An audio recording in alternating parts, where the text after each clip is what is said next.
Bonjour, Pierre Meignet, président de Jura Highland Pipe and Drums et cornemuse de Mont-sous-Vaudrey.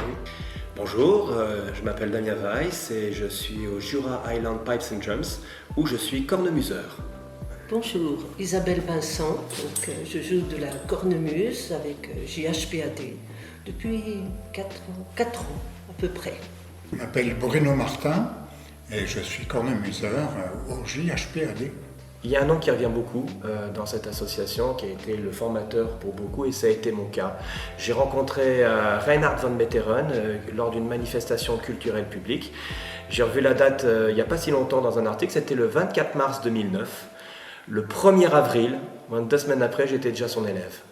Reinhard von Metteren, qui était le formateur, m'a invité à jouer avec les premiers cornemuseurs qui ont formé le groupe.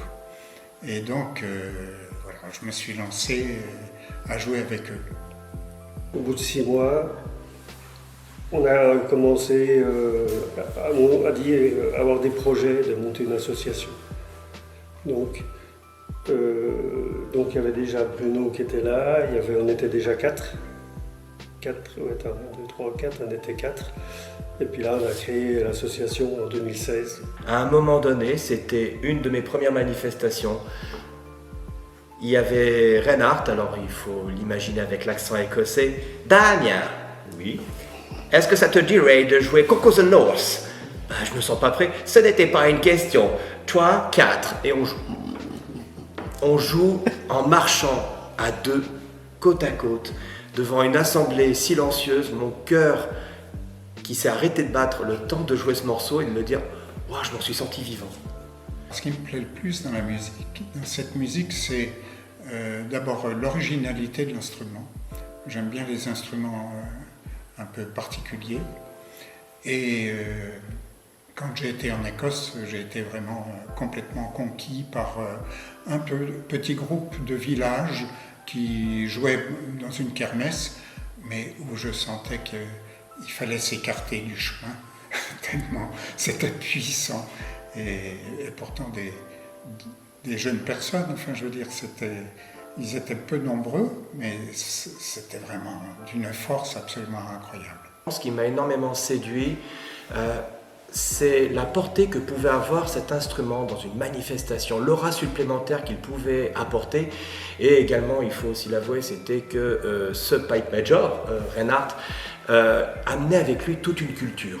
Et immédiatement, alors qu'il y avait des gens importants, des élites sociales, tout le monde faisait silence pour écouter ce qu'il avait à dire et ce qu'il avait à jouer. Et c'est ce qui m'a énormément plu, c'est non seulement de pouvoir avoir l'apprentissage d'un instrument, de pouvoir aussi porter le kilt, de pouvoir porter des couleurs d'une famille écossaise, et également, de ci, de là, au travers des morceaux qu'on va jouer et des manifestations qu'on va faire, c'est de pouvoir vivre des histoires qui ont été écrites et qui ont donné naissance aux morceaux qu'on va jouer. Mais si les gens nous sollicitent pour un mariage ou pour un événement culturel, on rentre aussi dans leur vie et ça aussi, ça fait partie de l'histoire. La manifestation d'Arbois, là, on a marché. Donc au pas, un rythme, tout était parfait. Moi je suis petite, j'étais au milieu, mais ça c'est pas très grave. Mais ça donnait une force, une unité du groupe où on était un à la fois, mais 9 à jouer ensemble. Et c'était d'une beauté, d'une résonance impressionnante. Personnellement, j'ai attaqué la cornemuse à 59 ans. J'avais aucune notion de musique.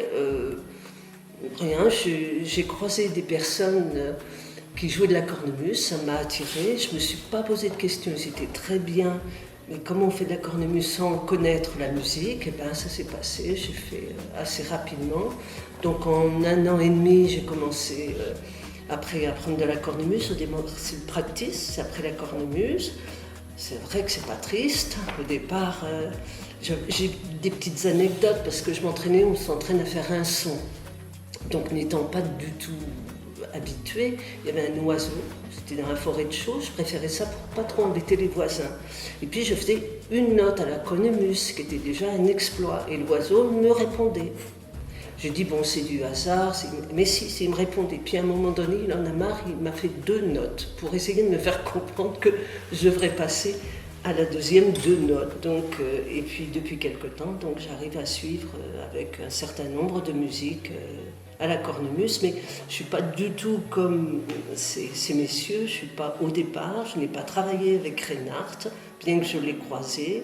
Donc moi je travaille, je suis dans la nouvelle génération, si je peux dire, d'entrer dans la cornemuse, mais c'est vraiment un grand cadeau.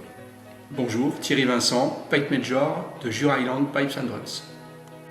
Alors, Pipe Major, c'est celui qui est censé diriger au niveau musical un pipe band. Donc c'est lui qui est la référence en fait en termes musicaux, qui doit donner les départs aussi. Bon, il n'y a pas que lui, mais dans notre formation, c'est le Pipe Major qui a cette fonction-là.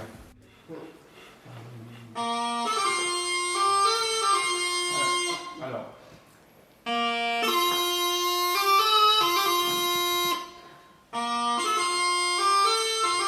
Voilà, bien. Presque les notes de trop. On recommence. Donc j'ai pris un peu la fonction au pied levé, et puis j'apprends un peu avec les autres, on échange beaucoup, on s'informe un peu à droite à gauche, on fait partie de la fédération aussi française de pipe band qui nous donne des informations. Mais voilà, Pipe Major, c'est... moi je ne me considère pas comme Pipe Major, mais bon, comme il faut quelqu'un qui puisse aussi caler les choses, voilà, il faut... Bon, j'ai accepté cette fonction il y a quelques années de ça, voilà. Donc une chose qui est assez particulière avec la cornemuse écossaise, contrairement aux autres cornemuses et entre autres la cornemuse bretonne, c'est que les partitions de musique ne correspondent pas à la production de la note réelle. Elles correspondent en réalité au doigté. Donc quand nous lisons une partition de musique, ce n'est absolument pas le son produit, c'est le doigté à avoir au fur et à mesure. Donc il n'y a pas de prérequis de solfège ou de connaissance de musique en amont. Le Jura Highlands Pipe and Drums forme les gens à partir d'une connaissance pratiquement zéro sur ce que va être la musique écossaise, avec les traditions, mais surtout la façon de lire les partitions qui sont spécifiquement dédiées à cet instrument.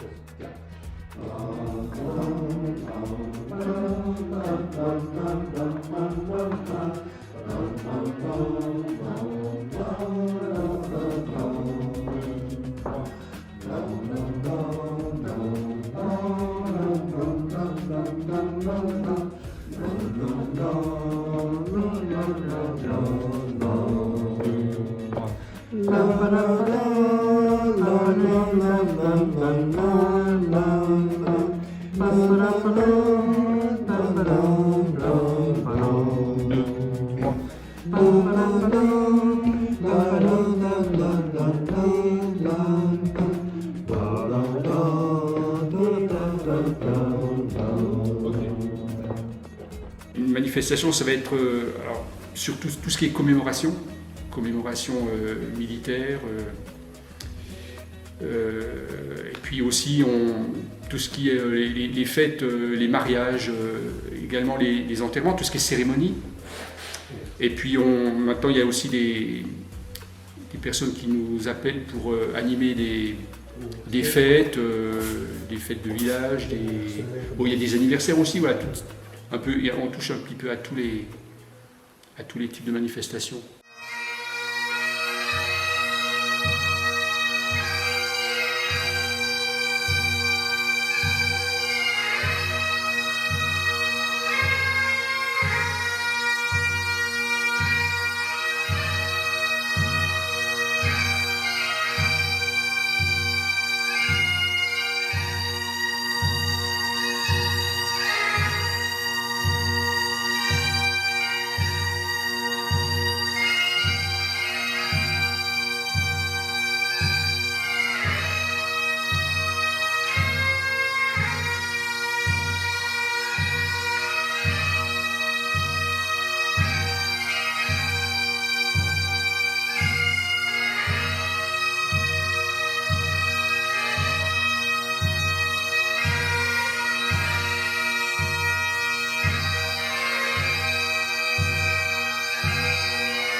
Mon plus beau souvenir, ouais, c'est quand même les Chaprelles.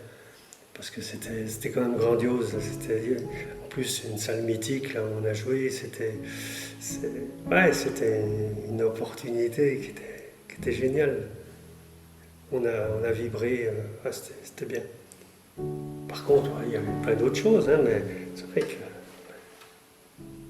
Mon plus beau souvenir avec le Jura Islands, mais vraiment le plus beau, ça a été un mariage qu'on avait fait. C'était peu de temps pour que je ne prenne du repos.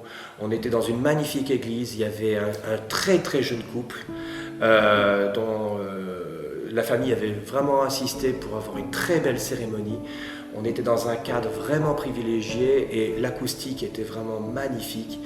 Et alors qu'il y avait un prêtre qui officiait la cérémonie, alors qu'il y avait tout un contingent de personnes toutes plus influentes et importantes les unes que les autres, quand on jouait avec les bourdons, c'est ça aussi qui est magique avec la cornemuse, c'est l'aura des bourdons qui viennent apporter vraiment une vibration supplémentaire et le silence se fait.